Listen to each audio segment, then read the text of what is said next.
Chapter 61. Kakak Ye, apa yang harus kita lakukan sekarang? Maksudku mayat-mayat ini. Li Yun bertanya kepada Ye Xiao apa yang harus dilakukan sambil melihat 3 mayat kering dengan kasihan. Orang-orang ini datang ke sini untuk merampok mereka. Mereka bahkan mencoba membunuh Ye Xiao, Li Yun dan 4 lainnya tetapi malah terbunuh. Kurasa kita harus pergi dari sini. Sama seperti Li Yun bertanya, bukannya Ye Xiao, salah satu rekannya menjawab.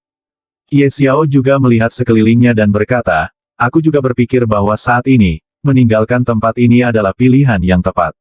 Kita baru saja membuat terlalu banyak keributan saat bertarung dengan orang-orang ini. Itu pasti akan menarik peserta lain. Ayo tinggalkan tempat ini jika kita bertemu lagi dengan kelompok peserta lain maka akan sangat sulit untuk pergi dengan selamat dari tempat ini.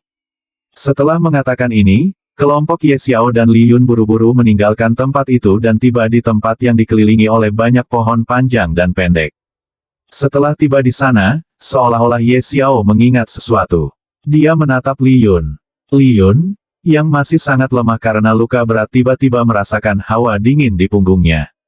Dia berbalik hanya untuk menemukan Ye Xiao menatapnya. Dia menjadi bingung dan bingung melihat kembali ke Ye Xiao tapi Ye Xiao terus menatapnya. Tiba-tiba Li juga mengerti mengapa Ye Xiao menatapnya seperti ini jadi Li Yun tersenyum pahit dan berkata, Kakak Ye, jangan khawatir, aku akan memberitahumu semuanya tapi sebelum itu mari kita cari tempat yang aman. Meskipun tempat ini dikepung oleh banyak pohon tetapi masih belum aman di sini. Ye Xiao berpikir sejenak dan kemudian menganggukkan kepalanya. Dia juga mengerti bahwa tempat ini tidak aman untuk mereka saat ini karena mereka sudah terluka parah. Mereka juga perlu menyembuhkan diri sendiri serta memulihkan energi roh yang hilang saat bertarung dengan sepasang kera raksasa emas. Mereka semua kembali bergerak dan beberapa waktu kemudian, mereka menemukan sebuah bukit kecil. Ada sebuah gua kecil di dalamnya. Mereka berlindung di dalamnya untuk sementara waktu dan mulai beristirahat. Mereka sudah sangat lelah dan juga karena luka di sana, mereka kehilangan terlalu banyak darah. Jadi, mereka mengeluarkan beberapa pil penyembuh biasa dan memakannya. Beberapa waktu kemudian, saat luka mulai sembuh, mereka juga merasa nyaman dan tertidur. Ketika Li Yun melihat teman-temannya tidur, dia menghela nafas lega dan kemudian dia berbalik ke arah Ye Xiao dan berkata, jadi, Saudara Ye, beritahu aku apa yang ingin kamu ketahui. Semuanya, semua yang berhubungan dengan tetua kelima Ye Fan dari Sekte Bulan Perak dan aku. Ye Xiao berkata dalam-dalam sambil menatapnya. Semuanya, Li Yun mengulangi kata-kata Ye Xiao dan kemudian menarik napas panjang. Iya, semuanya. Ye Xiao menganggukkan kepalanya. Iya, jika aku harus mengatakan yang sebenarnya maka, pada kenyataannya, kamu tidak berhubungan dengan apapun dalam cerita ini. Kamu hanyalah sebuah variabel di sini yang perlu dihilangkan. Apa? Apa yang ingin kamu katakan? Katakan dengan jelas. Ye Xiao tidak mengerti apa yang coba dikatakan Li Yun. Iya, izinkan saya mulai dengan tetua kelima Ye Fan. Saya pikir Anda sudah tahu ini bahwa dia meninggal ketika dia keluar dari Sekte Bulan Perak untuk menyelesaikan beberapa misi baik. Benar. Iya, pada kenyataannya, dia pergi, bukan untuk menyelesaikan misi apapun, tetapi untuk menemukan harta karun. Sebuah harta karun. Ye Xiao tercengang setelah mendengarkan apa yang dikatakan Li Yun. Dia masih ingat dengan jelas, ketika penatua kelima Ye Fan pergi, dia mengatakan kepadanya bahwa dia pergi karena misi dan dia akan segera kembali. Tapi setelah dia pergi, dia tidak pernah kembali. Ya, harta karun. Izinkan saya mengajukan pertanyaan. Pernahkah Anda mendengar tentang jiwa api? Li Yun kembali bertanya. Jiwa api. Ye Xiao kembali tercengang saat mendengar nama, Fire Soul. Menurut apa yang dia ketahui, hanya beberapa orang dengan status tertinggi di seluruh negeri yang tahu tentang keberadaan jiwa api. Tidak ada orang biasa yang memiliki pengetahuan tentang jiwa api. Tapi sekarang, di sini, semua yang dia tahu ternyata salah. Setelah mendengar apa yang dikatakan Li Yun, dia mengerti bahwa tidak hanya Li Yun, tetapi banyak tetua dari Sekte Pedang Hitam dan Sekte Bulan Perak tahu tentang keberadaan jiwa api. Ketika Li Yun melihat wajah kaget Ye Xiao, dia mengira Ye Xiao tidak tahu apa-apa tentang jiwa api, jadi dia mulai menjelaskan Ye Xiao tentang jiwa api. Jiwa api adalah harta karun yang membantu seseorang untuk meningkatkan kekuatan serangan tipe api dan bahkan memungkinkan seseorang untuk menyerang dengan api bahkan jika seseorang tidak mengembangkan keterampilan seni bela diri tipe api. Tidak hanya itu, bahkan membantu dalam alkimia dan karena ini banyak alkemis bermimpi untuk mendapatkannya tidak peduli harga yang harus mereka bayar. Jenis jiwa api apa yang didapatkan oleh tetua kelima Ye Fan? Ye Xiao bertanya pada Li Yun. Jiwa api jenis apa? Apa maksudmu? Li Yun bingung. Ketika Ye Xiao melihat ekspresi bingung di wajah Li Yun, dia mengerti bahwa Li Yun tidak memiliki pengetahuan lengkap tentang jiwa api. Jadi dia berkata, tinggalkan dan lanjutkan apa yang kamu katakan sebelumnya. Li Yun menatapnya dengan bertanya tetapi tidak mengatakan apa-apa. Dia ingin menanyakan sesuatu tetapi entah bagaimana bisa mengatasinya dan tidak bertanya. Jadi, jiwa api adalah harta karun yang diperoleh tetua kelima Ye Fan. Dia ingin mendapatkan jiwa api ini untukmu. Li Yun kembali meledakkan bom pada Ye Xiao. Untuk saya, sekali lagi, Ye Xiao tercengang dan dibawa kembali ke hari ketika tetua kelima Ye Fan hendak keluar untuk menyelesaikan beberapa misi. Chapter 62. Sekali lagi Ye Xiao menjadi tercengang dan dibawa kembali ke hari ketika tetua kelima Ye Fan hendak keluar untuk menyelesaikan beberapa misi. Pada hari itu, sebelum pergi, dia menemui Ye Xiao dan mengatakan kepadanya bahwa dia akan keluar untuk menyelesaikan beberapa misi dan ketika dia akan kembali, dia akan memberikan kejutan besar untuk Ye Xiao. Pada saat itu, Ye Xiao menjadi sangat bahagia dan mulai menunggu kembalinya tetua kelima Ye Fan tetapi dia tidak pernah kembali. Hanya berita kematiannya yang kembali. Ketika Ye Xiao mendengar berita kematian tetua kelima Ye Fan, dia menangis sangat lama. Dan tidak lama setelah hari itu, Zhou Yan datang mencarinya di kebun obat dan melumpuhkannya. Dan setelah itu, dia dikeluarkan dari sekte bulan perak dan sekali lagi Zhou Yan menyerangnya saat berada di hutan awan hitam. Saat itu, Ye Xiao mendapat untung dari bencana tersebut dan mendapatkan mutiara surgawi. Sejak saat itu, semuanya berubah. Iya, dia pergi mencari jiwa api untuk memberikannya sebagai hadiah untukmu. Tapi penatua kelima Ye Fan bukan satu-satunya yang pergi untuk mendapatkan harta ini. Penatua agung dan penatua kedua dari sekte bulan perak sebagai serta tetua kedua dan tetua ketiga dari sekte pedang hitamku juga pergi untuk mendapatkan jiwa api ini. Sebenarnya, mereka semua mendapat berita tentang jiwa api ini dari orang misterius. Saya tidak tahu siapa orang misterius ini tetapi orang misterius inilah yang mengungkapkan berita tentang jiwa api. Jadi, mereka semua pergi untuk mencoba keberuntungan mereka dan mendapatkan harta karun ini. Zhou Yan juga pergi dengan penatua agung dan penatua kedua dari sekte bulan perak dan sama seperti dia, aku juga pergi ke sana dengan penatua kedua dan ketiga dari sekte pedang hitamku. Tapi kami sudah terlambat karena penatua kelima Ye Fan sudah mendapatkan jiwa api tetapi dia merasakan kesulitan saat mengendalikannya. Jadi, dia menyegel jiwa api itu di dalam botol batu giok.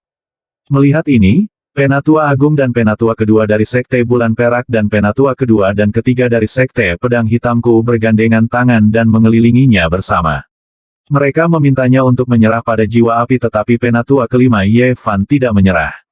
Dia mengatakan bahwa dia ingin memberikan jiwa api itu kepadamu sebagai hadiah. Ketika keempat tetua melihat bahwa tetua kelima Ye Fan tidak berencana untuk mengeluarkan jiwa api, mereka menyerangnya dan dia mati melawan mereka.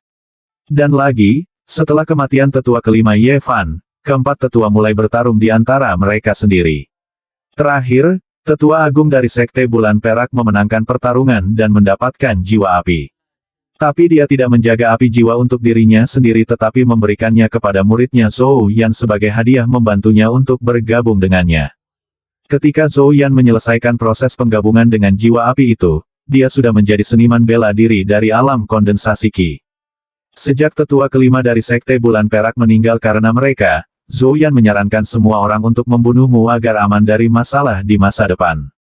Jadi, mereka berkomplot melawanmu dan melumpuhkanmu dan setelah itu dia berkata bahwa kamu jatuh dari tebing di dalam hutan awan hitam dan mati. Li Yun akhirnya menyelesaikan ceritanya dan setelah menyelesaikannya dia kembali mengangkat kepalanya untuk melihat Ye Xiao. Dan saat ini, setelah mendengar kebenaran, Ye Xiao dipenuhi amarah. Dia sangat marah sehingga seluruh tubuhnya gemetar karena marah. Melihat wajahnya yang sangat marah, Li Yun ketakutan. Sekali lagi seluruh proses kematian ketiga orang menyedihkan itu muncul di benaknya. Dia sedikit gemetar mengingat itu. Saat ini, hanya ada keheningan di seluruh gua. Hanya setelah waktu yang lama, Ye Xiao menarik napas panjang dan menenangkan dirinya. Kemudian dia berbalik ke arah Li Yun dan berkata, jika aku mengetahui bahwa kamu juga terlibat dalam kematian tetua kelima Ye Fan, aku akan membunuhmu. Setelah mengatakan ini, Ye Xiao keluar dari gua dan mulai berlari liar di dalam Cloud Smoke Forest. Li Yun yang masih sedikit ketakutan, saat melihat Ye Xiao menghilang di depan matanya, dia langsung duduk di tanah dengan boom yang keras. Dia menarik napas lega hanya ketika dia memastikan bahwa Ye Xiao tidak ada di sini dan mungkin dia tidak akan kembali. Di sisi lain, Ye Xiao berlari liar di hutan.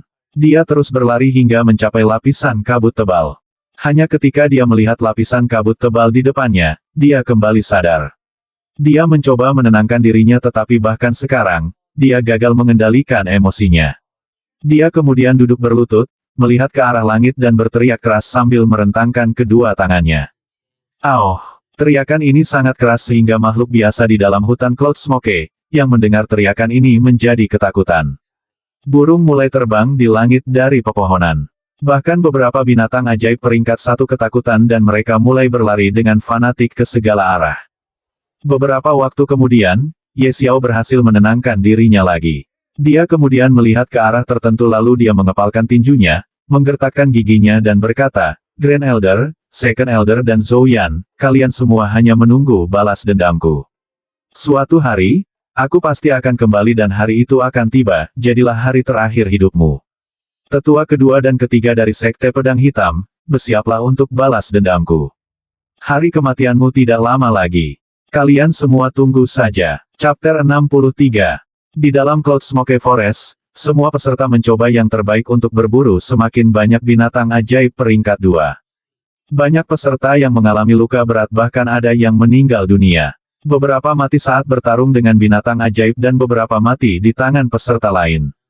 Di kedalaman hutan asap awan, seorang pemuda berjalan ke depan dan di depannya ada dinding yang terbuat dari lapisan kabut tebal. Dia berencana untuk memasuki lapisan kabut tebal dan melihat apa yang ada di baliknya, tetapi tepat ketika dia akan melangkah maju, teriakan keras seseorang terdengar dari arah tertentu. Dia berhenti dan melihat ke arah dari mana dia mendengar tangisan keras seseorang. Dia merasa itu membingungkan karena dia bisa merasakan banyak emosi bercampur dalam tangisan itu. Dia tidak mengerti, apa yang sebenarnya terjadi yang membuat seseorang berteriak keras di dalam hutan. Dari suara tangisan ini, dia mengerti satu hal dan itu adalah bahwa orang tersebut tidak menangis karena dia disergap oleh seseorang atau dia diambang kematian. Dia menangis karena kemarahan ekstrim dan ketidakberdayaan. Pemuda itu merasa bingung jauh di lubuk hatinya sehingga dia melontarkan ide untuk masuk melewati dinding lapisan kabut yang tebal dan mulai berjalan ke arah dari mana suara tangisan itu berasal. Dia tidak perlu berjalan lama sebelum dia mencapai tujuannya. Di sana dia melihat seorang pemuda sedang berlutut tetapi kepalanya terangkat dan dia melihat ke arah langit. Dia berdiri di belakang pemuda yang sedang berlutut itu dan karena itu dia tidak bisa melihat wajah pemuda itu sehingga dia memutuskan untuk berjalan di dekatnya. Dia datang di samping pemuda itu dan melihat wajahnya yang dipenuhi dengan kemarahan yang ekstrim, ketidakberdayaan serta kengganan. Lin Hao. Ye Xiao masih melihat ke arah langit yang agak tidak jelas karena banyak pohon besar dan cabang-cabangnya yang menyebar luas ke segala arah dan menutupi langit. Dia tiba-tiba merasa seolah-olah seseorang berdiri di sampingnya. Dia segera menjadi waspada dan menoleh sedikit dan terkejut saat mengetahui bahwa pemuda yang datang di sampingnya tidak lain adalah Lin Hao. "Kamu kenal saya?" Lin Hao bertanya hampir tanpa emosi. Ye Xiao juga buru-buru berdiri dan karena suasana hatinya masih sangat buruk maka dia juga menjawab tanpa emosi, "Mereka yang berpartisipasi dalam kompetisi ini, siapa yang tidak mengenalmu?" Setelah mengatakan itu, Ye Xiao melihat ke depannya dan melihat dinding yang terbuat dari lapisan kabut tebal. Lin Hao juga terpana dengan jawaban Ye Xiao. Dari saat kebangkitannya, tidak peduli siapa itu, semua orang selalu berusaha bersikap ramah padanya. Semua orang ingin mendapatkan bantuannya. Tidak ada yang berani bersikap kasar padanya. Bahkan kaisar dari negara Naga Azure sendiri mencoba untuk menarik perhatiannya dan mengikatnya dengan keluarga kekaisaran dengan memberikan banyak manfaat kepadanya. Kemanapun dia pergi di negeri Azure Dragon, semua orang menyambutnya dengan senyum dan memberinya semua yang dia inginkan dan juga hal-hal yang dia inginkan.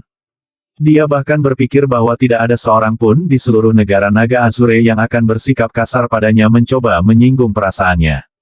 Tapi di sini, dia bertemu seseorang yang menjawabnya tanpa emosi seperti dia ketika dia mengajukan pertanyaan kepada orang itu bahkan setelah mengetahui siapa dia. Bagaimana dia tidak terkejut? Dia menatap Ye Xiao dalam-dalam tapi itu bukan karena marah tapi karena penasaran. Dia merasa ingin tahu tentang Ye Xiao. Dia terus menatap Ye Xiao sampai Ye Xiao menghilang dari pandangannya. Tapi dia merasa ada yang tidak beres. Sial, orang itu masuk dalam lapisan kabut tebal. Lin Hao tiba-tiba mengerti mengapa dia merasa ada yang tidak beres di sini. Pria muda yang masih berdiri di depannya beberapa saat yang lalu, menghilang di lapisan kabut tebal. Apa dia baru saja mengabaikanku? Lin Hao kembali terkejut dengan perilaku Ye Xiao. Setiap orang yang dia temui dalam hidupnya setelah bangkit dalam kekuatan mencoba menarik perhatiannya dengan melakukan banyak hal yang tidak berarti dan berarti baginya, tetapi di sini, di hutan, seorang pemuda yang baru dia temui, mengabaikannya bahkan setelah mengetahui identitasnya. Lin Hao tidak merasa bahwa Ye Xiao cukup kuat tetapi dia berani masuk ke dalam lapisan kabut yang tebal. Jadi, bagaimana mungkin dia, yang sudah hampir menjadi seniman bela diri dari Origin Core Realm, meninggalkan pemuda itu, dia pun buru-buru berjalan dan masuk dalam lapisan kabut yang tebal. Saat dia memasuki lapisan tebal, dia merasa kehilangan arah. Tapi apa yang bisa dia lakukan? Dia sudah masuk jadi dia terus berjalan maju. Dia berjalan dan berjalan sangat lama sebelum dia melihat seberkas cahaya kecil berkedip di depannya. Dia mempercepat dan akhirnya berjalan melewati lapisan kabut tebal dan muncul di hutan yang sangat lebat di mana dia bahkan merasa kesulitan untuk melangkah maju. Dia tahu bahwa dia masih berada di dalam Cloud Smoke Forest tetapi dia tidak tahu di mana dia berdiri saat ini. Dia berbalik dan melihat lapisan kabut tebal di depannya. Kemudian dia berbalik untuk mencari pemuda yang mengabaikannya dan masuk ke lapisan kabut tebal, muncul di sini lebih dulu tetapi dia gagal menemukannya. Jadi, meskipun dia ingin segera kembali, dia tidak kembali dan berjalan maju, mencari orang itu. Chapter 64. Lin Hao berbalik untuk mencari pemuda yang mengabaikannya dan masuk ke lapisan kabut tebal, muncul di sini lebih dulu tetapi dia gagal menemukannya. Jadi, meskipun dia merasa ingin segera kembali, dia tidak kembali tetapi berjalan maju, mencari orang itu. Ledakan, mengaum. Tiba-tiba dia mendengar suara pertempuran serta raungan binatang ajaib. Lin Hao buru-buru berlari ke arah dari mana suara itu datang dan ketika dia mendekat dia sekali lagi melihat pemuda itu, yang sedang sibuk mengeluarkan inti binatang buas dari mayat binatang ajaib itu. Dia terus berjalan sampai dia mencapai dekat mereka. Dia pertama kali menatap Ye Xiao dan kemudian menurunkan matanya untuk melihat mayat binatang ajaib itu. Dia terkejut mengetahui bahwa ini adalah binatang ajaib peringkat kedua yang dikenal sebagai Iron Back AP.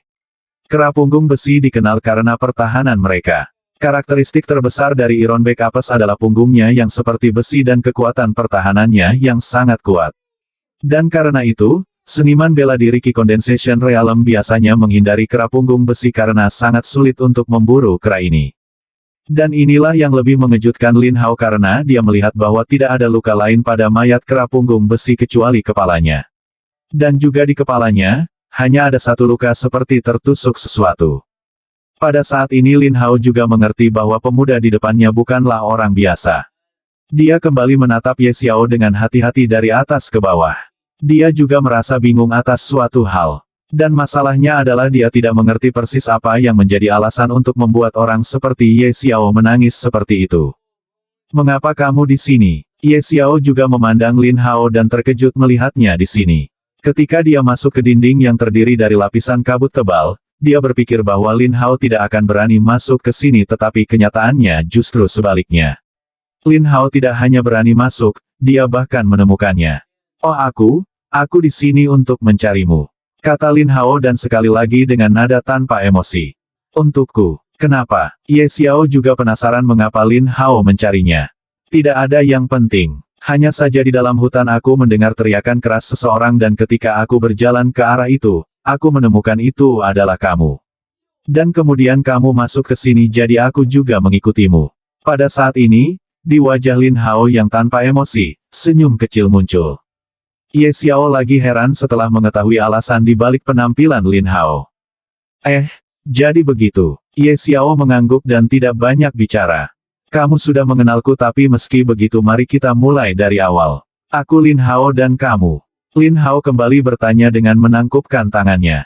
Kamu Xiao. Lin Hao juga menangkupkan tangannya sebagai tanggapan dan merasa bingung mengapa Lin Hao bersikap seperti ini. Kau membunuh kera punggung besi ini, kan?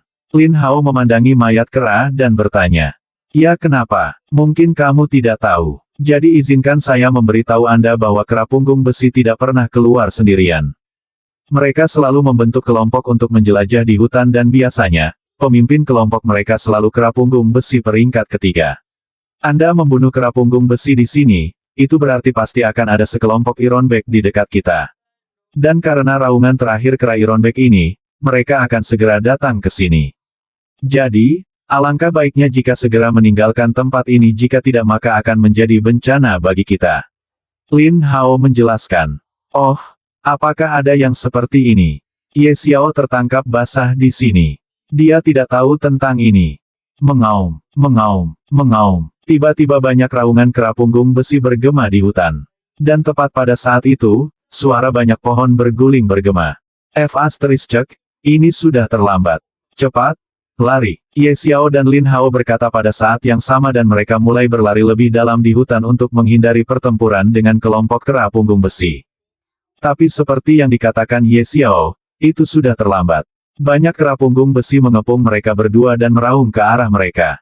Kemudian seekor kera punggung besi besar di antara mereka berjalan ke arah mereka dengan mata merah. Kera ini lebih besar dari kera Ironback lainnya. Itu adalah kera setinggi 3 meter. Pertama-tama ia melihat mayat rekannya dan kemudian melihat kedua pemuda yang mencoba melarikan diri sebelumnya. Mengaum. Itu juga meraung pada Ye Xiao dan Lin Hao. Itu justru pemimpin kelompok kera punggung besi. Binatang ajaib peringkat ketiga. Mengaum, mengaum, mengaum. Melihat kera besar itu mengaum, semua kera lainnya mulai mengaum ke arah mereka sambil memukuli dada mereka sendiri dengan kedua tangan. Apa yang harus kita lakukan sekarang? Ye Xiao tidak bisa membantu tetapi menjadi gugup. Dia tidak pernah dikelilingi oleh sekelompok binatang ajaib dan dia tidak pernah bertarung dengan lebih dari 2 binatang ajaib sekaligus. Apalagi sekelompok binatang ajaib di mana ada lebih dari 20 kera punggung besi. Ayo berjuang. Lin Hao hanya mengatakan 2 kata tapi kata-kata ini membuat Ye Xiao terdiam. Kawan, tidakkah kau lihat ada lebih dari 20 kera punggung besi di sini? Mari kita asumsikan bahwa kita entah bagaimana berhasil menangani kera-kera ini, tetapi bagaimana dengan yang besar di depan kita ini? Ini adalah binatang ajaib peringkat ketiga. Yang ini saja sama dengan lebih dari 10 kera punggung besi peringkat kedua. Melihat wajah Ye Xiao yang tidak bisa berkata-kata, Lin Hao juga memahami sesuatu dan buru-buru menjelaskan, maksudku, aku akan bertarung dengan pemimpin terlebih dahulu dan kamu mencoba menahan kera lain. Ketika aku akan menghabisi pemimpin kera ini, aku akan datang dan membantumu, membunuh semua kera punggung besi peringkat kedua. Dengan cara ini kita tidak hanya bisa menangani kera-kera ini, kita juga akan mendapat untung besar dari ini. Chapter 65. Melihat wajah Ye Xiao yang tidak bisa berkata-kata, Lin Hao juga memahami sesuatu dan buru-buru menjelaskan, maksudku, aku akan bertarung dengan pemimpin terlebih dahulu dan kamu mencoba menahan kera lain. Ketika aku akan menghabisi pemimpin kera ini, aku akan datang dan membantumu, membunuh semua kera punggung besi peringkat kedua. Dengan cara ini kita tidak hanya bisa menangani kera-kera ini, kita juga akan mendapat banyak uang dari ini. Ye Xiao kembali terdiam. Ada lebih dari 20 kera Ironback peringkat 2. Bagaimana saya bisa menahan banyak kera ini? Apakah Anda ingin saya bunuh diri? Jangan khawatir tentang itu. Dengan kekuatanku saat ini, aku akan segera menghabisi pemimpin kera punggung besi ini. Kamu hanya perlu menahan mereka untuk waktu yang singkat. Apakah kamu yakin tentang ini? Maksudku bahkan jika aku bisa berurusan dengan binatang ajaib peringkat 2 dengan mudah tapi itu hanya ketika ada 1 atau 2 binatang ajaib peringkat 2. Dan di sini, ceritanya berbeda. Jika kamu tidak dapat membunuh pemimpin kera ini dengan cepat setelah kita mulai bertarung, aku akan mati di tangan kera ini. Seperti yang saya katakan sebelumnya, Anda tidak perlu khawatir tentang itu. Saya percaya diri. Oke, Kalau begitu aku akan percaya padamu kali ini. Lagi pula, kita sudah terkepung dan tidak ada jalan keluar tanpa perlawanan dari sini. Ye Xiao menghela nafas dan setuju untuk mengikuti rencana yang dibuat oleh Lin Hao. Dia mengambil napas panjang dan berlari ke arah sekelompok kera Ironbeck sambil melakukan gerakan pertama dari seni jari suci. Melihat Ye Xiao, pemimpin kera meraung marah dan juga mulai berlari ke arah Ye Xiao, tapi bahkan sebelum mendekati Ye Xiao, sesosok muncul di depannya dan menebasnya dengan pedangnya. Melihat serangan yang datang, pemimpin kera tidak punya pilihan. Itu hanya bisa menghentikan dan menghindari serangan yang masuk. Dan seperti ini, pertempuran antara Lin Hao dan Ironbeck AP peringkat ketiga dimulai. Di sisi lain, Ye Xiao juga muncul di depan kera punggung besi peringkat kedua dan berhasil menembus tengkoraknya. Kera-kera yang ingin pergi dan membantu pemimpinnya berhenti di jalurnya setelah melihat salah satu rekannya mati. Mereka meraung keras sambil memukuli dada mereka dengan kedua tangan dan kemudian mereka semua melompat ke arah Ye Xiao bersama. Ini, aku kacau. Melihat semua binatang ajaib peringkat kedua melompat ke arahnya bersama-sama, ekspresinya sangat berubah. Dia mulai berlari, tapi kera yang marah tidak memberi Ye Xiao kesempatan untuk melarikan diri. Mereka muncul di sekelilingnya dan menyerang dengan tangan mereka. Sayap surga memakan naga ilahi. Tidak punya pilihan lain, Ye Xiao menggunakan kemampuan Heaven Devouring Divine Dragon. Sepasang sayap hitam yang sangat indah dengan ukiran pola emas yang luar biasa di atasnya muncul di belakang punggungnya dan kemudian terbang beberapa meter di langit. Keterampilan seni bela diri tipe terbang dan peringkat tinggi di atas itu. Ketika Lin Hao, yang bertarung dengan pemimpin kera punggung besi melihat sayap di belakang Ye Xiao, dia tercengang. Dia bisa merasakan bahwa ini bukan keterampilan seni bela diri biasa tetapi keterampilan tingkat tinggi. Dia berpikir bahwa mungkin itu adalah keterampilan seni bela diri tipe terbang peringkat mendalam tingkat tinggi. Dia tidak punya waktu untuk melihat dengan hati-hati pada sayap Ye Xiao saat dia masih bertarung dengan pemimpinnya, Ironbeck AP peringkat ketiga. Pemimpin kera punggung besi menerkamnya. Ketika Lin Hao melihat Ironbeck AP yang besar menerkamnya, dia tidak berani gegabah. Bandingkan dengan Ironbeck AP peringkat ketiga ini yang setara dengan seniman bela diri Origin Core Realm, kekuatannya sendiri tidak memiliki keuntungan sedikitpun. Dia segera menggerakkan kakinya, menghindar ke samping. Pada saat yang sama, pedang di tangannya juga menebas ke arah kera punggung besi. Serangan Ironbeck AP secara alami meleset karena Lin Hao bergerak ke samping, menghindari serangannya. Pada saat yang sama, pedangnya berhasil mengenai lengannya, meninggalkan bekas luka yang dangkal. Mengaum, merasakan sakit di lengannya, kera punggung besi tampak semakin marah. Itu langsung berbalik dan melompat ke posisi Lin Hao saat ini dengan kecepatan luar biasa. Di sepasang telapak tangannya yang besar, paku tajam adalah belati, menebas kepala Lin Hao. Kecepatan yang sangat cepat. Melihat serangan pemimpin kera punggung besi ini, Lin Hao juga terkejut. Tetapi mengenai hal ini, seolah-olah Lin Hao sudah siap, dia segera mundur beberapa langkah pada saat pertama yang memungkinkan. Dia segera menusuk matanya dengan pedangnya. Ironbeck AP kembali gagal melukai Lin Hao dan karena kecepatannya, ia tidak berhasil memblokir serangan masuk Lin Hao saat pedang menusuk salah satu matanya. Mengaum. Rasa sakit yang luar biasa menyebabkannya mengaum dengan keras. Lin Hao juga buru-buru menarik kembali pedangnya dan mundur agak jauh. Kera punggung besi menutupi matanya dengan kedua tangannya. Dan ketika kera lain yang masih berkeliaran untuk menangkap Ye Xiao yang terbang beberapa meter dari tanah untuk menyibukkan kera, mereka segera berbalik dan melihat ke arah pemimpin mereka dan meraung keras. Mengaum, mengaum. Semua kera punggung besi mulai berlari ke arah pemimpin mereka untuk membantunya membunuh manusia yang berani melukai pemimpin mereka. Oh, sial. Ye Xiao juga mengerti bahwa situasinya memburuk sehingga dia mengutuk dan segera menyerang salah satu kera punggung besi dengan seni jari suci miliknya. Jarinya menembus punggung kera punggung besi dan kera punggung besi itu segera jatuh ke tanah tetapi kera lain bahkan tidak melihatnya.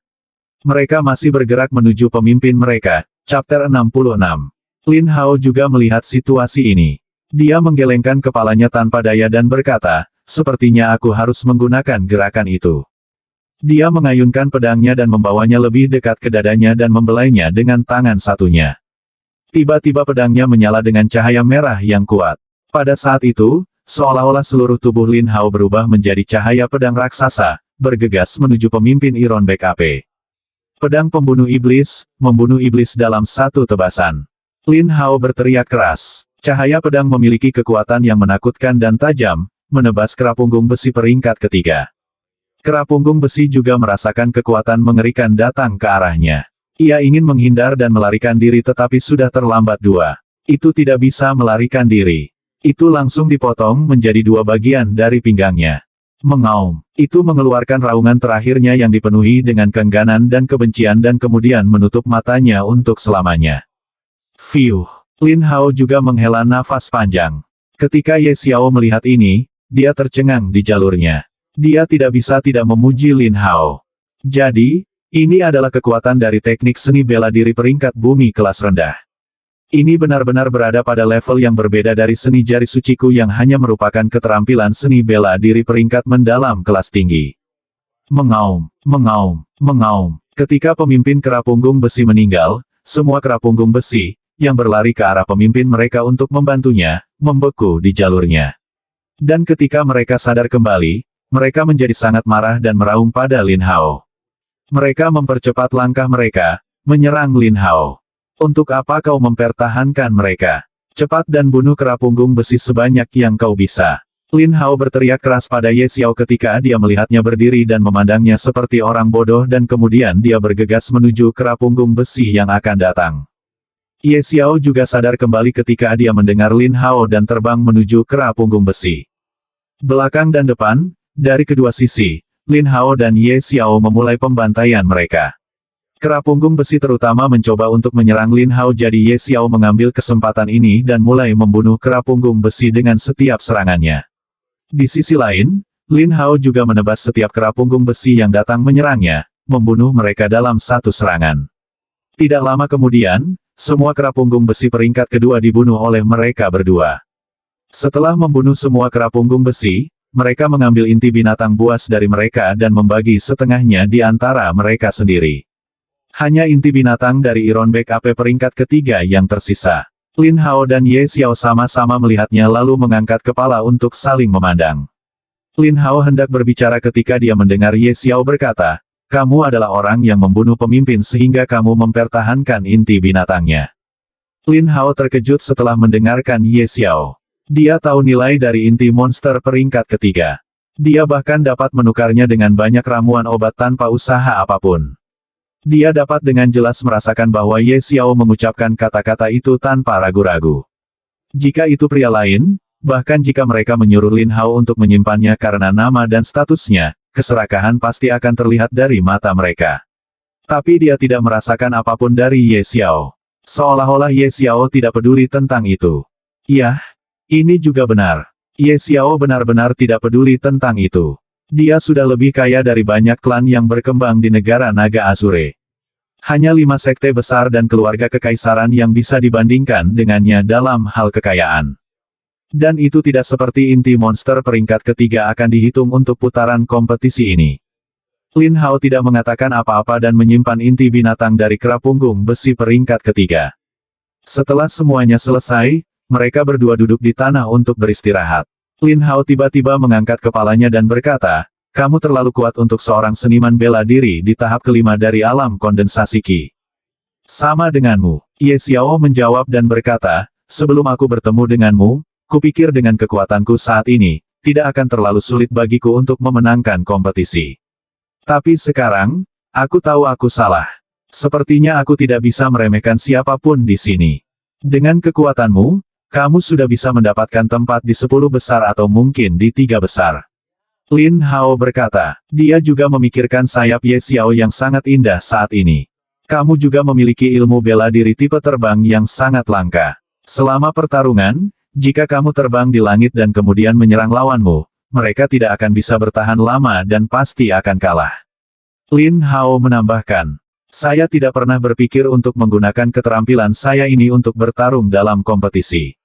Anda telah melihatnya jadi saya harus mengganggu Anda untuk merahasiakan ini untuk saya. Lagi pula, Anda tahu, jika saya menarik terlalu banyak perhatian, hanya masalah akan menungguku di masa depan. Kata Ye Xiao sambil menarik napas panjang.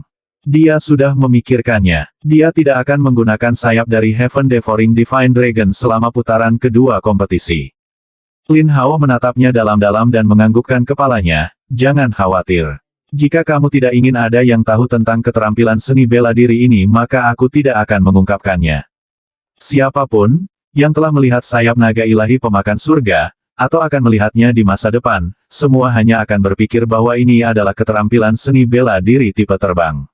Tidak ada orang yang akan menghubungkannya dengan naga. Dan hanya karena ini, Ye Xiao juga merasa lega. Chapter 67. Ye Xiao dan Lin Hao berpikir untuk beristirahat di sana sebentar. Saat bertarung dengan kelompok kera punggung besi, mereka berdua menghabiskan banyak energi.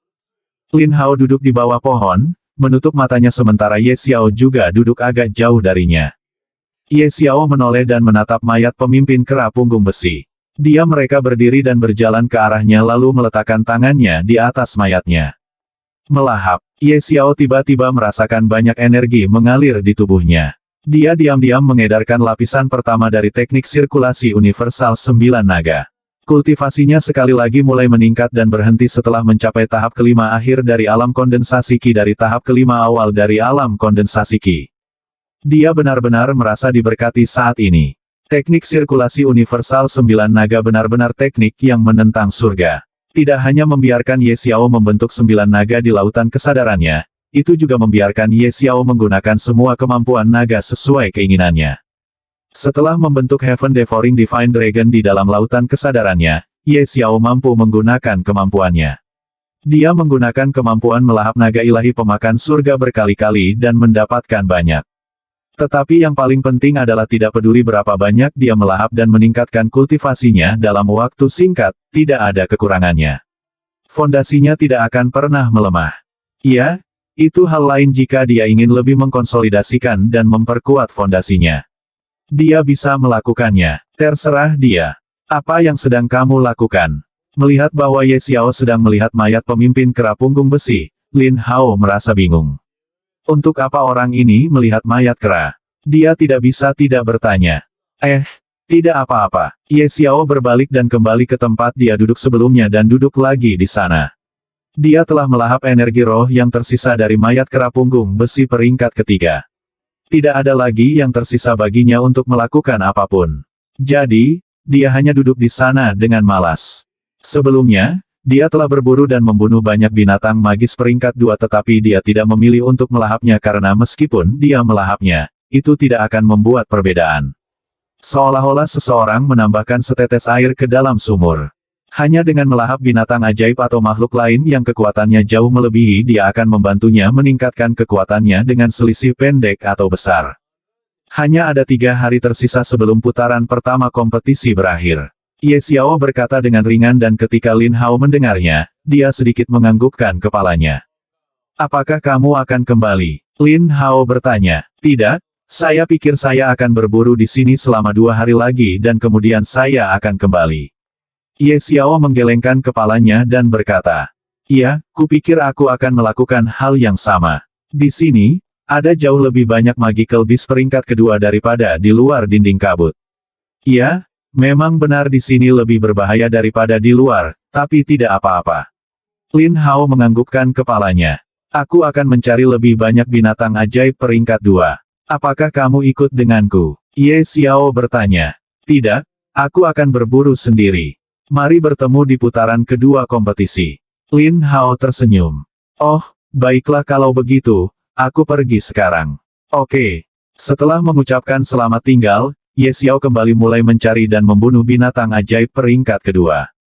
Setelah 2 hari, Ye Xiao berhenti berburu binatang ajaib. Dia menghitung inti binatang itu. Ada total 122 inti binatang buas di cincin spasialnya. Itu berarti dia telah membunuh lebih dari 100 binatang ajaib peringkat 2 dalam beberapa hari terakhir ini. Dan ada juga 5 inti monster peringkat 3. Dalam 3 hari terakhir ini, dia tidak hanya membunuh binatang ajaib peringkat kedua, dia juga membunuh 5 binatang ajaib peringkat ketiga. Setelah dia membunuh 5 binatang ajaib peringkat ketiga, dia melahap energi mereka dan sekarang dia berada di puncak tahap ke-6 dari alam kondensasi Qi, hanya selangkah lagi untuk mencapai tahap ke-7 dari alam kondensasi Qi. Sekarang, hanya ada 1 hari tersisa sampai akhir putaran pertama kompetisi. Jadi, Ye Xiao berpikir setelah beristirahat malam ini, dia akan kembali. Setelah menghitung, dia menemukan bahwa dia telah memasuki lebih dari 100 mil jauhnya di dalam hutan. Itu bisa dianggap jauh dari dinding kabut. Dalam perjalanannya, dia telah bertemu dengan banyak binatang ajaib peringkat kedua dan ketiga. Dia bahkan bertemu dengan binatang ajaib peringkat keempat tetapi dia menghindari mereka. Bagaimanapun juga dia masih belum cukup kuat untuk memburu binatang ajaib peringkat keempat. Dia menemukan sebuah gua kecil dan berlindung di sana selama 1 malam. Setelah membersihkan gua selama beberapa waktu, dia keluar dan menabrak beberapa burung gunung yang tidak disebutkan namanya. Meskipun burung-burung ini bukan binatang ajaib, mereka masih sangat besar, seukuran burung unta biasa. Ye Xiao membuka perut mereka dan membersihkannya. Kemudian dia menyalakan api dan mulai memanggang burung-burung itu. Setelah setengah jam, seekor burung telah dipanggang. Dagingnya harum. Dia langsung merobek kaki burung dan mengunyahnya di mulutnya. Segera kaki di kakinya menghilang. Dia kemudian merobek kaki burung yang lain dan mulai memakannya. Ketika dia sedang makan, dia menemukan makhluk kuning kecil sedang mengawasinya secara terbuka. Ye Xiao bahkan tidak tahu kapan makhluk kuning kecil ini muncul di sini. Ye Xiao melihatnya dengan hati-hati dan menemukan bahwa itu hanya seukuran telapak tangan orang dewasa. Kemungkinan besar, itu adalah bayi yang baru lahir. Ye Xiao melihat sekelilingnya dan tidak menemukan apapun. Dia tidak mengerti bagaimana makhluk kuning kecil ini datang ke sini. Pada saat ini makhluk kuning kecil itu menatap Ye Xiao dengan mata kecilnya. Tidak. Itu menatap burung di samping Ye Xiao serta potongan kaki burung di tangannya. Padahal itu terlihat sangat imut dan lucu. Tapi itu sangat penakut. Itu ingin datang tetapi itu tidak seperti takut pada Ye Xiao. Itu juga enggan untuk pergi. Ye Xiao melihatnya. Dia tersenyum dan berkata, makhluk macam apa kamu? Lagi pula kamu juga makhluk yang memiliki perasaan. Ayo, kemari. Masih ada 2 burung yang tersisa. Cukup untuk kita berdua. Haha. Makhluk kuning kecil itu sepertinya mengerti apa yang dikatakan Ye Xiao. Perlahan-perlahan berjalan menuju Ye Xiao dan berhenti beberapa meter darinya. Kemudian lagi menatapnya dengan hati-hati. Anak kecil, jangan khawatir. Datang ke sini dan makan sampai kenyang. Melihat makhluk kecil ini berperilaku seperti ini, Ye Xiao tidak bisa menahan tawa ringan. Dia melemparkan potongan kaki di tangannya ke arah anak kecil itu. Melihat potongan kaki di hadapannya, makhluk kecil itu terlihat sedikit kesulitan dalam mengambil keputusan. Namun terakhir, masih tergoda dengan potongan kaki burung di depannya. Itu bergerak maju dengan hati-hati. Ketika mencapai potongan kaki panggang, ia mengangkat kepalanya dan menatap Ye Xiao. Melihat bahwa Ye Xiao tidak melakukan apa-apa, ia memegang potongan kaki panggang di tangan kecilnya dan menggigit sepotong kaki. Baru kemudian Ye Xiao melihat penampilan lengkapnya dan terkejut setelah melihat seperti apa makhluk kuning kecil itu. Penampilannya mirip dengan anak normal. 2 tangan, 2 kaki, kepala bulat kecil, semuanya seperti anak manusia kecil. Yang berbeda adalah seluruh tubuhnya berwarna kuning. Di atas kepalanya ada 2 daun hijau kecil yang indah. Itu adalah makhluk yang sangat kecil, hanya seukuran telapak tangan manusia dewasa. Melihatnya dengan hati-hati, Ye Xiao juga menemukan bahwa di tanah, sambil makan, dimanapun air liur makhluk ini jatuh, tanaman kecil jenis anggur langsung tumbuh. Dan ketika air liur makhluk ini jatuh di rerumputan atau tanaman kecil, ia langsung tumbuh tinggi dengan penampilan yang sedikit berbeda. Saat makhluk aneh ini selesai memakan potongan kakinya, ia kembali melihat ke tubuh burung yang masih dipanggang di atas api dan kemudian menatap Ye Xiao. Apa, sebenarnya kamu? Ye Xiao bertanya dengan bingung. Cici. Makhluk aneh itu mengangkat tangannya dan menunjuk burung di samping Ye Xiao dan mencoba mengatakan sesuatu. Ye Xiao tentu saja mengerti apa yang ingin dikatakannya tetapi dia tidak dapat menanggapi apapun karena dia benar-benar sangat terkejut setelah menyaksikan peristiwa kecil tapi seperti fantasi ini. Chapter 68. Ye Xiao sangat bingung saat ini. Makhluk kecil ini benar-benar sangat aneh. Dia kembali merobek sepotong daging dari burung panggang itu tetapi kali ini dia tidak melemparkannya ke dekat makhluk aneh itu. Dia terus memegang potongan daging itu dan memberi isyarat pada makhluk aneh itu untuk mendekatinya dan memakannya. Makhluk aneh itu kembali tampak ragu-ragu. Tapi sekali lagi itu mulai bergerak maju perlahan seolah takut Ye Xiao akan menyerangnya. Ketika makhluk aneh itu sampai di dekat tangannya, tiba-tiba ia menerkam potongan daging itu, meraihnya dan berlari kembali ke tempatnya berdiri sebelumnya. Ye Xiao sekali lagi dikejutkan oleh tindakan makhluk aneh ini. Meskipun ini adalah makhluk yang sangat kecil dan terlihat sangat lemah juga dan mungkin juga bayi yang baru lahir tetapi memiliki kecerdasan yang sangat tinggi. Setelah memakan sepotong daging itu, ia kembali melihat burung panggang itu. Ye Xiao kembali merobek sepotong daging lagi, memegangnya di tangannya dan memberi isyarat agar makhluk itu datang dan itu. Makhluk itu kembali mendekatinya, menerkam potongan daging itu dan berlari kembali. Siklus ini terus berulang hingga hanya tersisa potongan kecil burung panggang terakhir. Kali ini makhluk aneh itu tidak kembali. Dia perlahan memakan potongan daging terakhir di dekat Ye Xiao dan setelah memakannya lagi melihat ke mayat burung lain dan kemudian mengalihkan pandangannya untuk melihat Ye Xiao. Ye Xiao tertawa getir dan berkata, meskipun tubuhmu sangat kecil, nafsu makanmu tidak kecil sama sekali. Butuh waktu untuk memanggangnya. Tunggu dengan sabar. Cici. Setelah mendengar apa yang dikatakan Ye Xiao, makhluk aneh itu memandangi tubuh burung yang tersisa dan mencoba mengatakan sesuatu. Ye Xiao tidak mengerti apa yang ingin dia katakan padanya jadi dia berkata lagi, aku sudah menyuruhmu menunggu. Butuh beberapa waktu untuk memanggangnya. Jika kamu bisa makan mentah maka pergi dan makanlah. Dan hanya satu nafas kemudian, mulut Ye Xiao terlihat terbuka lebar. Dia kembali menyaksikan keajaiban. Saat Ye Xiao menyuruh makhluk aneh itu untuk memakan tubuh burung mentah-mentah jika bisa. Pada saat berikutnya, kedua tangan makhluk aneh itu tampak berubah menjadi dua sulur dan mulai bergerak ke arah tubuh dua burung. Pohon anggur itu kemudian melilit kedua tubuh itu. Dan setelah itu kedua tubuh berubah menjadi mayat kering. Hanya kulit luar dan tulang yang tersisa. Melihat ini bagaimana Ye Xiao tidak akan terkejut. Ini terlalu kebetulan. Bagaimana ini bisa terjadi? Bukankah ini kekuatan melahap? Makhluk kecil ini juga memiliki kekuatan melahap. Aku tidak percaya. Ye Xiao pertama kali terkejut sesaat dan kemudian berseru dengan keras.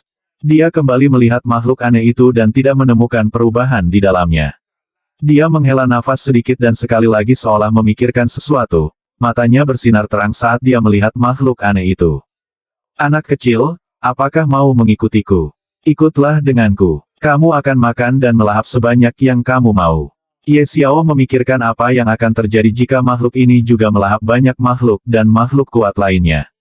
Bukankah itu berarti juga memiliki potensi pertumbuhan yang tidak terbatas? Dia segera membuat keputusan untuk membiarkan makhluk aneh ini mengikutinya dan kemudian mereka akan membunuh dan melahapnya bersama. Kehidupan seperti apa itu? Cici. Makhluk aneh itu berpikir sejenak dan kemudian menganggukkan kepalanya. Ye Xiao sangat gembira saat makhluk aneh itu setuju untuk mengikutinya. Besok, kita akan membunuh beberapa makhluk lagi tapi itu bukan makhluk biasa tapi binatang ajaib. Kita akan berburu binatang ajaib peringkat 2 besok. Kamu bisa melahap semuanya. Lagi pula aku tidak membutuhkan binatang ajaib tingkat rendah ini. Ayo di sini, aku akan membawamu ke tempat ajaib. Kamu pasti akan menyukai tempat itu. Makhluk aneh itu menganggukkan kepalanya lalu berjalan ke depan. Tangannya masih diubah menjadi tanaman merambat. Tanaman merambat itu bergerak menuju pinggang Ye Xiao dan membungkusnya dan kemudian dengan bantuannya ia bergerak ke atas dan mendarat di bahu Ye Xiao. Ketika anggur melilit pinggang Ye Xiao, dia pertama kali terkejut. Khawatir makhluk ini akan mencoba melahapnya. Dia ingin melepaskannya tetapi kemudian menyadari bahwa bukan itu masalahnya. Dia menghela napas lega. Setelah makhluk itu mendarat di bahu Ye Xiao, ia memandangnya. Sepertinya makhluk ini siap untuk pergi ke tempat ajaib yang dibicarakan Ye Xiao. Melihat ini Ye Xiao juga menganggukkan kepalanya dan dengan suara wosh dia menghilang dari gua. Garis bawah dunia di dalam mutiara surgawi. Garis bawah. Di tengah padang rumput yang indah, sesosok muncul entah dari mana. Di bahu sosok itu ada sosok lain. Tapi angka ini sangat kecil. Ye Xiao melihat sekelilingnya dan kemudian bertanya kepada makhluk aneh itu, bagaimana? Bukankah ini tempat yang indah? Cici. Makhluk aneh itu berteriak kegirangan saat melihat ke arah tertentu. Ye Xiao mengikuti pandangannya dan menemukan bahwa dia sedang melihat ke arah hutan. Ye Xiao tidak menganggapnya aneh setelah semua makhluk kecil ini berhubungan dengan pepohonan dan hutan. Makhluk aneh itu ingin berlari menuju hutan tetapi Ye Xiao menangkapnya dan berkata, kemana kamu pergi? Kita harus kembali besok sehingga kita bisa berburu lebih banyak binatang ajaib peringkat 2. Jadi jangan pergi kemanapun untuk saat ini dan tinggallah di sini. Di sini. Cici. Wajah makhluk aneh itu dipenuhi dengan kecemasan pada awalnya karena ingin pergi ke hutan secepat mungkin, tapi setelah mendengar apa yang dikatakan Ye Xiao, dia sedikit ragu dan akhirnya tenang dengan wajah kecewa. Itu dengan malas melompat dari bahunya dan berjalan menuju bunga-bunga indah yang mekar di padang rumput. Dia kemudian duduk di tanah dekat bunga yang indah dengan wajah kecewa dan tiba-tiba seolah mencium sesuatu yang istimewa, dia melompat kegirangan. Makhluk aneh itu buru-buru memegang bunga di dekatnya dan mencium aroma bunga dan mulai melompat. Itu terus melakukan tindakan semacam ini untuk sementara waktu. Ye Xiao berjalan di dekat makhluk aneh itu dan berkata, "Aku tahu kamu pasti akan menyukai tempat ini. Sekarang izinkan aku memberimu nama." Makhluk aneh itu tiba-tiba terdiam seolah sedang menunggu Ye Xiao memberinya nama. "Bagaimana dengan kuning kecil?" Ye Xiao berpikir sejenak dan berkata, "Cici." Makhluk aneh itu menangis karena ketidakpuasan. "Oh, kamu tidak suka nama ini. Lalu bagaimana dengan manusia pohon?" Cici. Makhluk aneh itu menggelengkan kepalanya karena tidak setuju. "Lalu pohon manusia." Cici. "Pohon kuning." Cici. "Monster anggur kuning." Cici. "Kalau begitu aku akan memanggilmu kuning kecil dan sudah final," kata Ye Xiao, dan setelah mendengarnya makhluk aneh itu kembali menunjukkan ketidakpuasannya, tapi Ye Xiao mengabaikannya. Melihat bahwa Ye Xiao tidak menanggapinya, ia membanting kedua kaki kecilnya ke tanah dengan marah dan kemudian duduk lagi di dekat bunga itu, mengagumi keindahannya. Ye Xiao juga berjalan menuju jade lotus. Ketika dia pergi ke sana, mulutnya terbuka lebar lagi. Dia menanam satu jade lotus di sini, tapi sekarang ada 10. Dan semuanya adalah ramuan obat peringkat keempat. Dia tidak pernah berpikir bahwa padang rumput ini tidak hanya memiliki kemampuan untuk mengembangkan tanaman obat, tetapi juga memiliki kemampuan untuk melipat gandakannya. Baru 6 hari sejak dia menanam teratai giok peringkat ketiga di sini, dan sekarang setelah 6 hari ada 10 di antaranya dan semuanya peringkat keempat. Itu sangat sulit untuk dipahami. Setelah menatap teratai giok itu, Ye Xiao masuk ke lantai pertama pagoda 9 lantai dan mulai bermeditasi. Di dunia mutiara surgawi, tidak ada matahari dan bulan. Jadi malam juga tidak pernah turun di sini, tapi secara misterius selalu ada cahaya di sini seolah-olah ada matahari di atas kepala. Ye Xiao membuka matanya saat dia berpikir sudah waktunya untuk kembali. Dia keluar dari pagoda 9 lantai dan datang ke padang rumput. Di sini, dia mencari Little Yellow dan terkejut menemukan bahwa Little Yellow sedang tidur di atas bunga dan anehnya tidak pernah jatuh darinya. Dan 4 atau 5 bunga mengelilinginya dari 4 sisi seperti penjaga. Ye Xiao pergi ke sana. Dia mengulurkan tangannya ke arah Little Yellow untuk membangunkannya, tetapi tepat ketika tangannya hendak menyentuh Little Yellow, 4 duri dilemparkan ke tangannya dari 4 bunga dengan kecepatan kilat. Chapter 69. Ye Xiao mendekatinya dan mengulurkan tangannya ke arah Little Yellow untuk membangunkannya, tetapi saat tangannya hendak menyentuh Little Yellow, 4 duri dilemparkan ke tangannya dari 4 bunga dengan kecepatan kilat. Brengsek! Ah! Ye Xiao berteriak kesakitan. Ini tidak pernah terjadi padanya sebelumnya. Ketika dia menanam teratai giok di sana, dia menyentuh beberapa bunga saat itu, tetapi tidak ada yang terjadi saat itu. Dan sekarang, seolah keempat bunga ini memperlakukannya sebagai musuh. Kedua tangannya tertusuk duri dan dia merasa seperti digigit ribuan semut. Dan yang paling menakutkan tentang ini adalah dia merasa tidak hanya tubuh fisiknya, jiwanya juga digigit. Rasa sakitnya tak tertahankan. Dia tersiksa oleh rasa sakit dan menderita. Dia merasa seperti akan mati, tetapi kekuatan misterius tiba-tiba memasuki tubuhnya dan pada saat itu, semua rasa sakitnya hilang. Setelah beberapa saat, ketika dia merasakan kekuatan datang padanya, dia dapat membuka matanya dan melihat bahwa Little Yellow ada di sampingnya dan menatapnya dengan wajah yang agak khawatir. Hanya ketika dia merasa bisa menggerakkan tubuhnya barulah dia berdiri dan memandangi bunga-bunga itu dengan ketakutan. Ketika dia melihat tangannya, dia menemukan sesuatu yang lengket di luka di sana. Ketika dia menyentuh benda-benda lengket itu dengan tangannya dan memeriksanya barulah dia menemukan bahwa itu adalah air liurnya. Air liur Little Yellow. Kemarin, saat masih di dalam hutan, saat itu ia melihat dengan mata kepala sendiri bahwa ludah si kuning kecil sangat bermanfaat untuk pertumbuhan-tumbuhan dan tumbuhan, namun ia tidak menyangka bahkan bisa menyembuhkan luka. Beberapa waktu kemudian, semua luka di tangannya sembuh dan tangannya menjadi seperti semula sebelum ditusuk duri bunga. Anak kecil, terima kasih banyak. Kalau tidak, aku akan mati karena rasa sakit yang tak tertahankan itu. Ketika Ye Xiao berbicara tentang rasa sakitnya, masih ada rasa takut yang tersisa di matanya. Cici, Little Yellow mengoceh sedikit dan mengangkat kepalanya dengan tatapan bangga lalu melambaikan tangan kecilnya. Saat itu, keempat bunga itu yang masih terlihat seperti penjaga, tanpa gerak apapun kembali normal. Itu mulai bergerak ke kanan dan ke kiri seperti semua bunga lainnya. Melihat Ye Xiao ini, yang baru saja berterima kasih dan menghargai Little Yellow, meledak dengan amarah. Dia tiba-tiba mengerti bahwa semua hal ini terjadi karena Little Yellow. Dia menahan rasa sakit yang tak tertahankan itu dan menderita hanya karena Little Yellow. Aku sangat menderita karena kamu. Ye Xiao berteriak dengan marah. Cici, Little Yellow bertindak seolah-olah dia tidak mengerti apa yang Ye Xiao teriakkan. Kamu sangat baik. Aku tahu kamu memiliki kecerdasan yang sangat tinggi tidak seperti binatang ajaib di hutan. Kamu sangat mengerti apa yang aku katakan. Cici, berhenti bertingkah seperti ini. Aku tidak tahu bagaimana kamu mengubah sifat bunga itu tapi... Ye Xiao masih meneriaki Little Yellow ketika dia menyadari sesuatu dan berhenti. Tapi, tunggu, kamu mengubah sifat dari bunga-bunga itu. Ye Xiao berkata dengan ringan. Cici. Little Yellow menganggukkan kepalanya kali ini setuju. Itu diterima bahwa itu mengubah sifat bunga-bunga itu untuk beberapa waktu. Bukankah itu berarti bahwa kamu dapat membuat banyak jebakan dengan jenis duri itu?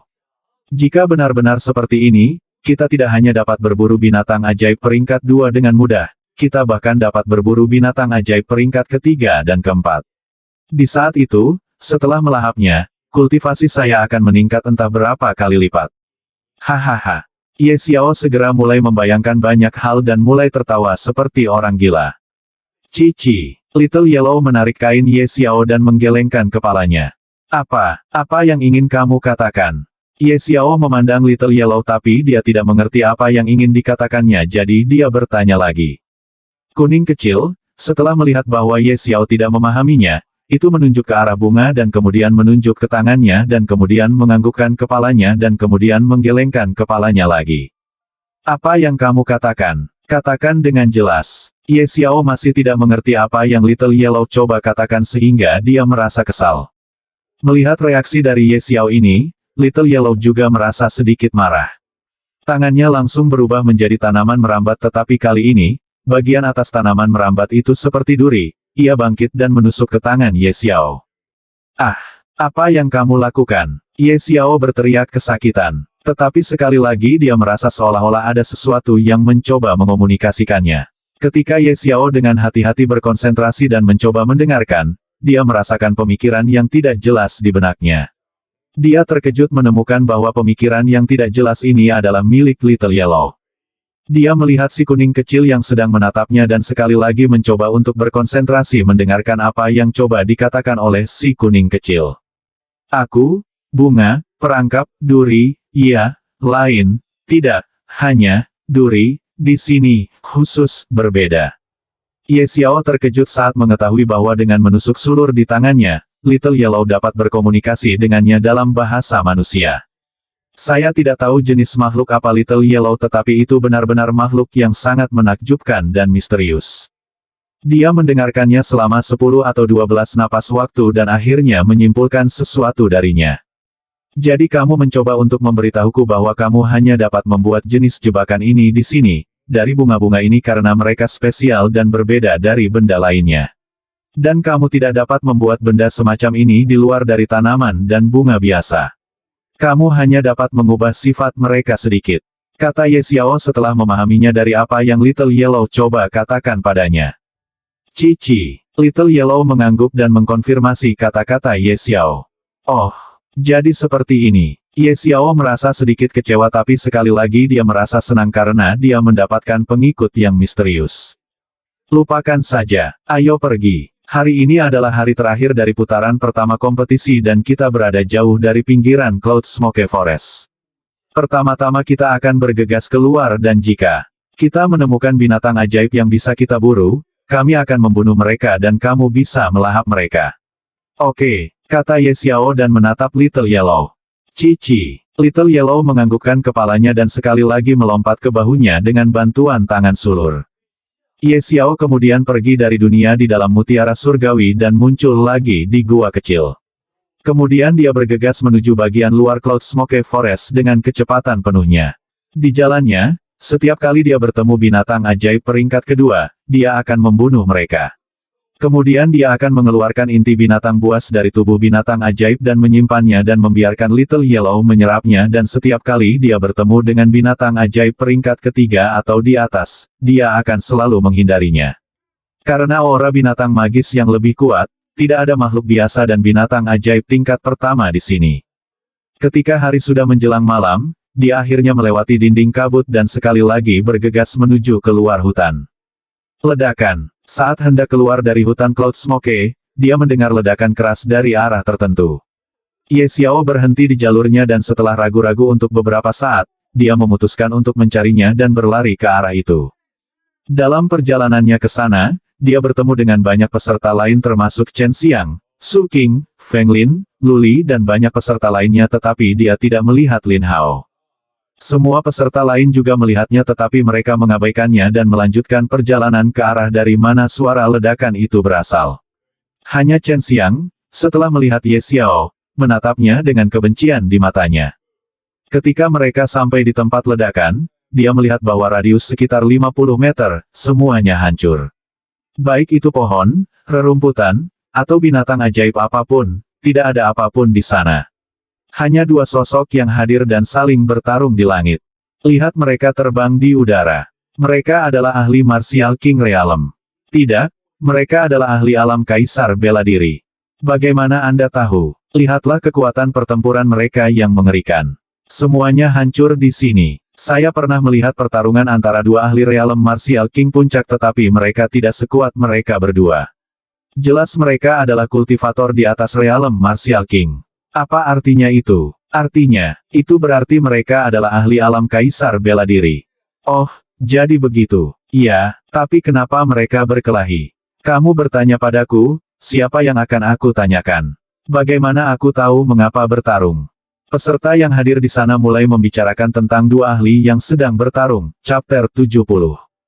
Ye Xiao juga melihat kedua ahli itu. Salah satunya adalah pria yang agak gemuk dengan pisau di tangannya dan yang lainnya tampak seperti kerangka. Dia sangat kurus tetapi sorot matanya dipenuhi dengan cahaya jahat. Hei, apakah kamu tahu siapa mereka? Suara seorang pemuda terdengar di sebelah telinga Ye Xiao. Ye Xiao berbalik untuk melihat dan melihat bahwa ini adalah seorang pemuda berusia 16 atau 17 tahun. Ye Xiao menjawab, tidak, aku tidak mengenal mereka. Mungkin mereka adalah dua pemimpin sekte dari 5 sekte besar. Tidak, mereka tidak. Aku tahu semua ahli alam kaisar bela diri dari negara naga Asure kita. Hanya ada 7 ahli alam kaisar bela diri di negara naga Asure kita. 5 di antaranya berasal dari 5 sekte besar dan 2 di antaranya berasal dari keluarga kekaisaran. Dalam keluarga kekaisaran, kaisar saat ini adalah salah satu ahli alam kaisar bela diri dan yang lainnya adalah leluhur keluarga kekaisaran, baik siapapun. Satu hal yang umum pada setiap orang dari mereka dan itu adalah mereka semuanya adalah seniman bela diri dari tahap pertama dari alam kaisar bela diri. Tapi dari penampilan kecakapan bertarung keduanya, mereka setidaknya berada di tahap ketiga dari alam kaisar bela diri. Kata pemuda itu, bagaimana kamu tahu bahwa kedua orang ini adalah seniman bela diri dari setidaknya tahap ketiga dari alam kaisar bela diri? Kamu hanya seorang kultivator alam kondensasi Qi. Kamu pasti tidak memiliki kemampuan untuk melihat melalui dua ahli ini. Ye Xiao bertanya dengan curiga. Oh, ini, hehe, tentu saja aku tidak bisa melihat menembusnya. Aku yakin soal ini karena, pemuda itu berkata sampai di sini dan berhenti lalu melanjutkan lagi berkata, karena kakekku ahli bela diri dari alam kaisar bela diri. Petik 2, petik 2. Ye Xiao menatapnya dengan tatapan aneh. Dia tidak percaya apa yang dikatakan pemuda itu kepadanya. Jika kakeknya benar-benar seorang seniman bela diri Martial Emperor Realm, mengapa dia ada di sini, berpartisipasi dalam kompetisi?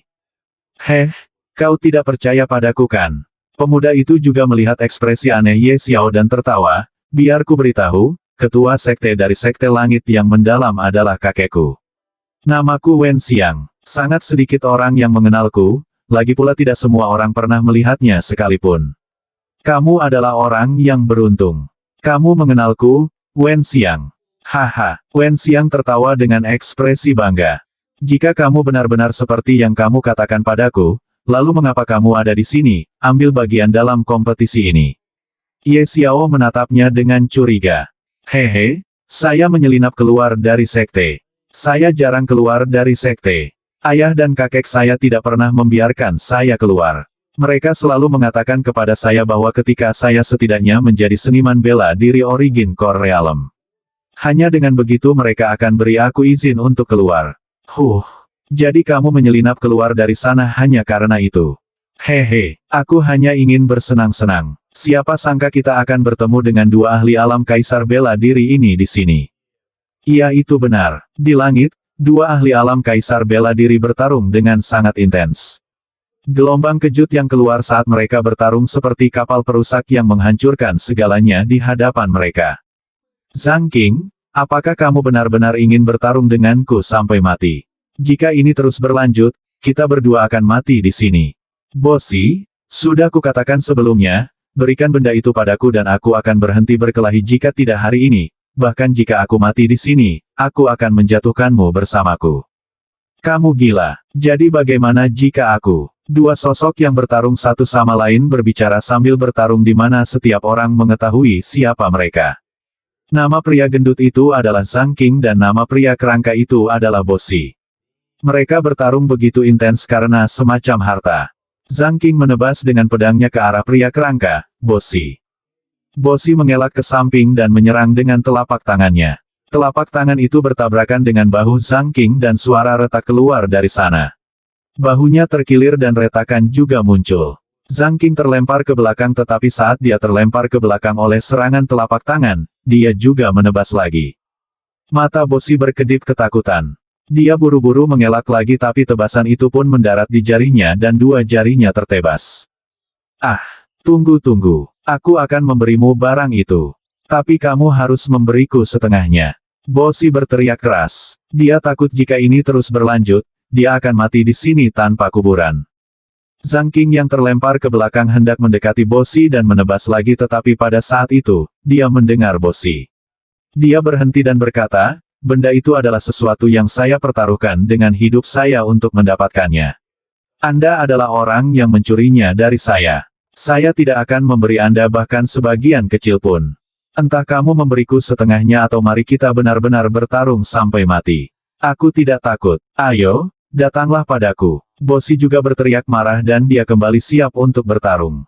Melihat ini, Zhang Qing sedikit ragu dan kemudian berkata, Oke. Saya pasti tidak akan memberi Anda setengahnya, tetapi mari kita berdua mundur selangkah. Saya akan memberikan 30% darinya. Tidak, 50%. 35% dan hanya itu. Tidak, aku akan mengambil minimal 40% dan jika kamu belum siap maka ayo bertarung dan biarkan pertarungan memutuskan siapa yang akan mendapatkan benda itu. Oke, 40%. Aku akan memberimu sebanyak itu. Sekarang kembalikan barang itu. Tidak sekarang, pertama, kita akan kembali ke negara Lingwu dan kemudian kita akan mengaturnya. Baiklah kalau begitu, mari kita kembali ke sana dulu. Ketika percakapan mereka berakhir, mereka bahkan tidak melihat ke bawah dan terbang menjauh.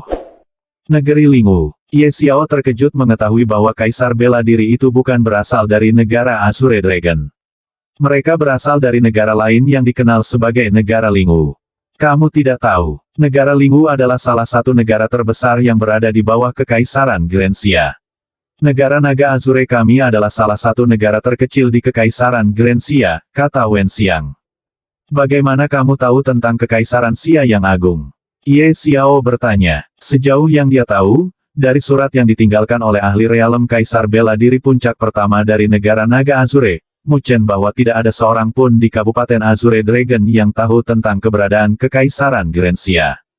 Oh, ini, kamu tidak tahu. Wen Xiang memandang Ye Xiao dengan aneh dan kemudian berkata, Kekaisaran Xia Agung menyelenggarakan kompetisi di antara semua negara yang berada di bawahnya setiap 10 tahun.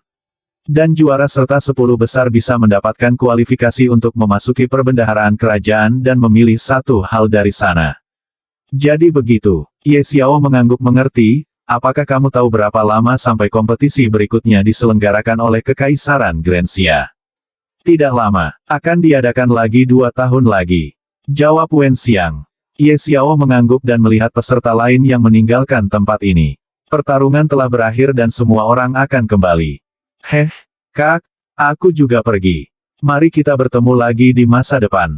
Wen Xiang juga mengucapkan selamat tinggal pada Ye Xiao dan pergi. Ye Xiao juga melihat ke sana kemari dan melihat bahwa tidak ada satu orang pun yang hadir di sini. Dia juga mulai berjalan kembali, tetapi saat dia akan berjalan kembali, kilatan kuning melintas di dekat bahunya dan dalam sekejap mata, itu muncul 20 meter dari Ye Xiao. Kuning kecil, apa yang kamu lakukan? Kembalilah. Kita harus pergi. Ye Xiao berteriak dan berlari menuju Little Yellow. Cici. Ketika dia sampai di sana, Little Yellow menunjuk sesuatu di tanah di depannya. Ye Xiao melihat ke sana dan melihat zat merah yang berkelap-kelip dengan lampu merah terang. Apakah kamu tahu benda apa ini? Ye Xiao bertanya. Cici. Little Yellow mengabaikannya dan mengambil zat merah itu dan kemudian menelan lebih dari setengahnya. Setelah menelan sebagian besar zat itu, ia memberikan sisanya kepada Ye Xiao. Ye Xiao mengambilnya dari Little Yellow dan ketika dia menyentuhnya, dia merasa itu seperti agar-agar. Dia melihatnya sebentar, sedikit ragu dan menelannya. Saat dia menelan jeli itu, dia merasakan energi besar meledak di perutnya. Dia merasa seperti akan meledak. Dia buru-buru duduk dan mulai mengedarkan lapisan pertama dari teknik sirkulasi universal 9 naga.